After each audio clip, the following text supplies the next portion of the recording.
விடுதலை புலிகள் தொடர்பான வழக்கில் இருந்து விடுதலை. புத்தர் சிலையை காணவில்லை, மட்டக்களப்பில் பதற்றம். தமிழ் மக்களுக்கு ஆப்பு வைக்க முயலும் ரணில். தமிழரின் மேய்ச்சல் தரையான மாதவனை மயிலத்தமடு பகுதியில் அடாத்தாக வைக்கப்பட்ட புத்தர் சிலையை காணவில்லை என தெரிவித்து மட்டக்களப்பு மாமாங்க விகாராதிபதி அம்பிட்டிய சுமணரத்ன தேரர் தலைமையில் பதற்றம் ஏற்பட்டுள்ளது. குறித்த பகுதியில் கிழக்கு மாகாண முன்னாள் ஆளுநர் அனுராதா யகம்பத் மற்றும் மட்டக்களப்பு மாமாங்க விகாராதிபதி அம்பிட்டிய சுமணரத்ன தேரர் இணைந்து புத்தர் சிலையை வைத்திருந்தனர். இவ்வாறு வைக்கப்பட்ட சிலை நேற்று இரவு முதல் காணாமல் போனதாக தெரிவித்து அம்பிட்டிய சுமணரத்ன தேரர் உள்ளிட்ட குழுவினரால் அங்கு பிரச்சினை ஏற்படுத்தப்பட்டுள்ளது. அப்பகுதிக்கு சென்று அம்பிட்டிய சுமணரத்ன தேரர் தலைமையிலான குழுவினர் கரடியனாறு காவல் நிலைய பொறுப்பதிகாரியை மிக மோசமான வார்த்தைகளால் பேசியதோடு அப்பகுதியில் உள்ள அத்துமீறிய குடியேற்றவாசிகளை தூண்டிவிட்டு அங்குள்ள தமிழ் பண்ணையாளர்களை வெளியேற்றும் நடவடிக்கையில் ஈடுபட்டதாக தெரிவிக்கப்படுகின்றது. தமிழீழ விடுதலை புலிகள் அமைப்பு தொடர்பில் வெளியிட்ட கருத்து தொடர்பில் அவருக்கு எதிராக தொடரப்பட்ட வழக்கிலிருந்து முன்னாள் இராஜாங்க அமைச்சர் விஜயகலா மகேஸ்வரன் விடுதலை செய்யப்பட்டார். இந்த வழக்கு இன்று விசாரணைக்கு எடுத்துக்கொள்ளப்பட்ட போதே கொழும்பு நீதவான் நீதிமன்றில் இந்த உத்தரவு பிறப்பிக்கப்பட்டுள்ளது.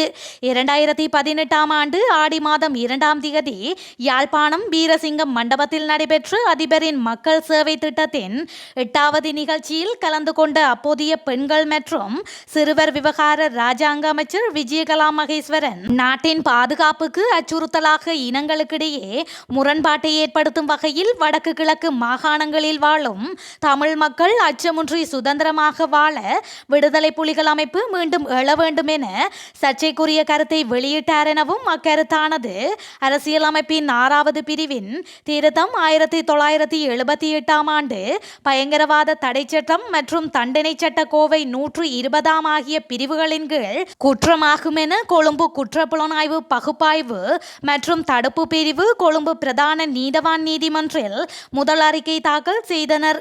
இச்சம்பவம் தொடர்பாக ஒழுங்கமைக்கப்பட்ட குற்ற தடுப்பு பிரிவினரால் கைது செய்யப்பட்ட முன்னாள் இராஜாங்க அமைச்சர் சார்பில் முன்னிலையாகிய அதிபர் சட்டத்தரணி KV தவராசா தனது சமர்ப்பணத்தில் விஜயகலா மகேஸ்வரன் அதிபரின் மக்கள் சேவை திட்டத்தின் 8வது நிகழ்ச்சியில் அரசு அமைச்சர்கள் பலர் கலந்து கொண்ட நிகழ்வில் உரையாற்றுகையில் வடக்கு கிழக்கு மாகாணங்களில் தொடர்ச்சியாக பெண்கள் மீது பிரயோகிக்கப்பட்ட வன்முறைகள் குறித்து அவர் அச்சத்தையும் ஆத்திரத்தையும் உணர்ச்சி மேலிடமாக குறிப்பிட்டு பேசினார் எனவும் தமிழீழ விடுதலை புலிகளின் ஆட்சி காலத்தில் இதுபோன்ற துஷ்பிரயோகங்கள் இடம்பெறவில்லை, அப்படி நடைபெற்றால் அதற்கான தண்டனைகள் பாரதூரமாக இருந்தனவென்றும் கூறினார்.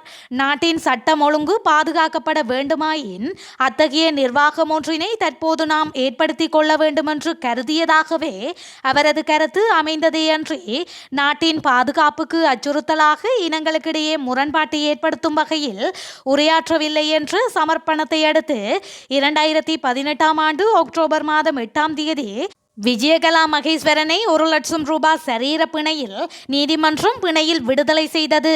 இன்று வழக்கு நீதிமன்றில் மேலதிக விசாரணைக்காக அழைக்கப்பட்ட போது குற்றப்புலனாய்வு பகுப்பாய்வு மற்றும் தடுப்பு பிரிவு காவல்துறையினர் நீதிமன்றில் தமது சமர்ப்பணத்தில் 1978 ஆண்டு பயங்கரவாத தடை சட்டம் மற்றும் தண்டனை சட்ட கோவை 120 பிரிவின் கீழோ விஜயகலா மகேஸ்வரனுக்கு எதிராக குற்றச்சாட்டு பத்திரம் தாக்கல் செய்ய உத்தேசிக்கவில்லை என சட்டம் அதிபர் திணைக்களம் தங்களுக்கு எழுத்து மூலம் அறிவித்துள்ளதாக காவல்துறையினர் நீதிமன்றுக்கு அறிக்கை சமர்ப்பித்தனர்.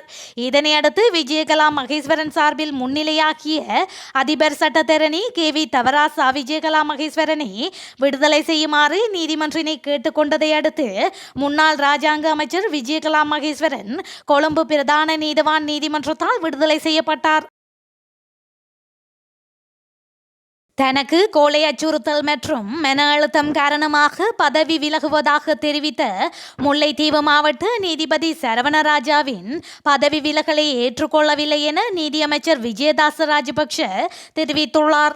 அத்துடன் நீதிபதிக்கு உயிர் அச்சுறுத்தல் இருக்கவில்லை என நீதி சேவை ஆணைக்குழு அறிக்கை சமர்ப்பித்துள்ளது எனவும் அவர் குறிப்பிட்டார். நாடாளுமன்றத்தில் புதன்கிழமை இடம்பெற்ற நீதித்துறை சட்டத்தின் கீழான ஒழுங்கு விதிகள் மீதான விவாதத்தில் உரையாற்றும் போதே இவ்வாறு தெரிவித்தார். இது தொடர்பில் அவர் மேலும் உரையாற்றுகையில், முல்லைத்தீவு மாவட்ட நீதிமன்ற நீதிபதி சரவணராஜா 2023 9/23 நீதி சேவை ஆணைக்குழுவுக்கு கடிதம் ஒன்றை அனுப்பி அதில் உயிர் அச்சுறுத்தல் மற்றும் மன அழுத்தம் காரணமாக தான் பதவி விலகுவதாக குறிப்பிட்டுள்ளார். நீதிபதிகளுக்கு மன அழுத்தம் இருப்பது வழமை. மன அழுத்தத்தால் பதவி விலகுவதாக இருந்தால் இலங்கையில் உள்ள சகல நீதிபதிகளும் பதவி விலக நேரிடும். நீதிபதிகளுக்கு மாத்திரமல்ல, சட்டத்தரணிகளுக்கும் மன அழுத்தம் உள்ளது. நாடாளுமன்றம் பெறும் எமக்கும் மன அழுத்தம் உள்ளது. சபாபீடத்தில் அமர்ந்துள்ள சபாநாயகருக்கும் மன அழுத்தம் உள்ளது. அவ்வாறானால் அவரும் பதவி விலக நேரிடும். தனக்கு ஏற்பட்டுள்ள உயிர் அச்சுறுத்தல் காரணமாக பதவி விலகுவதாக நீதிபதி கடிதத்தில் குறிப்பிட்டுள்ள போதும் அது எந்த வகையான யாரால் விடுக்கப்பட்டது என்பது தொடர்பிலோ, தனக்கு ஏற்பட்டுள்ளது எந்த வகையான மன அழுத்தம் என்பது தொடர்பிலோ எதுவுமே குறிப்பிடவில்லை. தனக்கு உயிர் அச்சுறுத்தல் இருந்தால் அதற்கான நடவடிக்கைகளை எடுக்கும் அதிகாரம் நீதிபதிக்கு முழுமையாக வழங்கப்பட்டுள்ளது. உயிர் அச்சுறுத்தல் விடுத்த நபருக்கு எதிராக பிடியாணை பிறப்பிக்க முடியும். காவல்துறை அதிபருக்கு அறிவிக்க முடியும். அந்த அதிகாரம் எமக்கு கூட இல்லை. ஆனால் அவர் எந்த அதிகாரத்தையும் பயன்படுத்தவில்லை என தெரிவித்துள்ளார்.